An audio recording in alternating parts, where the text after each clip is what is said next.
we all have a personal role and obligation, I think, to play in the restoration of the lagoon. You know, I was born at Cape Canaveral Hospital. I grew up on North Merritt Island fishing in Manatee Cove Park. And I remember you could catch trout and they were bountiful. And you could see the seagrasses, and this was when I was just a young man. So in terms of my own contribution, having that history, having an understanding of how crucial it is in terms of recreation, our local economy, what it can do for education, you know, as I mentioned earlier, planting mangroves along 520 and 528 as a sixth grader, and now as a parent, instilling in my own children a respect for the environment, an understanding of the lagoon and what it means to grow up in Brevard County and to reside here on the Space Coast, and what a treasure it is. There's a reason I think the lagoon includes 5 state parks. It's a treasure, and 2 federal parks, I believe. So it's a treasure certainly to our state and the people who reside here, but nationally as well, and we need to make sure that we're taking care of it.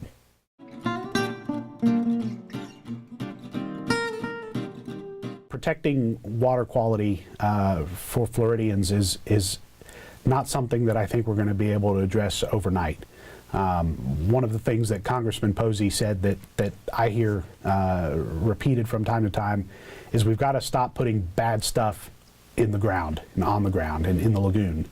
I think it's fair to say that if we don't want it sprayed on our dinner plate, we probably shouldn't be spraying it on the ground or in our groundwater. So, you know, I need to understand the science behind what the different issues are. I want to understand more about the history of what we've done, what has occurred locally that's affecting our groundwater. We're just beginning to see that in Satellite Beach and Cocoa Beach, and there's a lot of unanswered questions. So I need to learn more information as an individual, as a citizen, and also as a prospective legislator in terms of how we start addressing our water quality issues.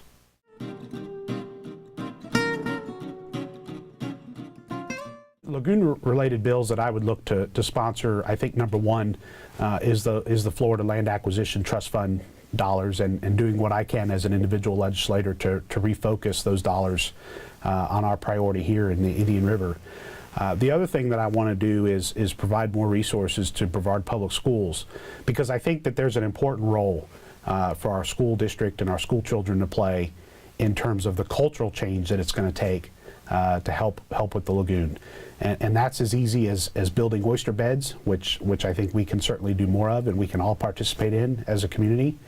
But I think also by repealing some of the endless testing requirements and assessments, we can provide our teachers with more flexibility in the classroom to do local studies. When I was a student at Lewis Carroll Elementary School on Merritt Island, I remember planting mangroves along 528 and 520 and being out in the water and doing different studies and tests to learn more about our local environment. So I think if we can restore the purpose of a local education, if we can meet the promise of a local governing philosophy in terms of our education, we can give teachers in our schools more flexibility to devote attention to a lagoon-specific curriculum.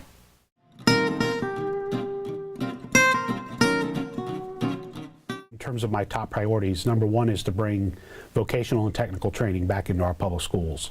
I think we have to acknowledge that welders, plumbers, electricians, nursing assistants are valuable and honorable professions, and they're particularly important here in Brevard County. So what I'd like to do is create more opportunities by partnering our employers with our educators to get more work experience in our schools, prepare young people to enter the workforce, participate in the economy through apprenticeships and other opportunities with our great business sector. My second priority is of course restoration of the Indian River Lagoon, and I do view those, you know, we prioritize them in our discussion, but they are of equal importance in terms of my priority. I want to see the legislature meet the promise and the voter intent of the Land Acquisition Trust Fund and use those dollars for the restoration and improvement of environmentally endangered and sensitive lands. Unfortunately, water quality, environmental issues are not just unique to Brevard County.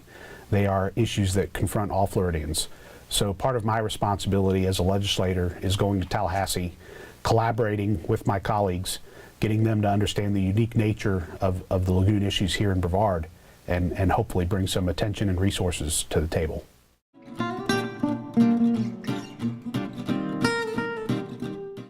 I need to learn more about biosolids and fertilizer. I don't feel qualified to get into an in-depth answer on that question, but I can tell you there's a balance that we need to achieve in terms of doing what is right and crucial for our environment, and making sure that we're not negatively impacting Florida businesses or homeowners. I think that's a discussion that we are in the midst of as a community. I think it's a discussion that we need to begin having in more frank terms at the state level. And it's one that I have a responsibility to become more educated in, so I can help guide those discussions and be a participant in terms of some of the choices legislatively that need to be made. But I view my role as a prospective legislator as having to be fully informed on these issues, making sure that we're meeting the obligation that we have to our natural environment while balancing Florida business, making sure that we have an environment where business can continue to succeed and people can buy and sell homes, which is not something that I want to negatively impact as a consequence of actions that aren't fully informed.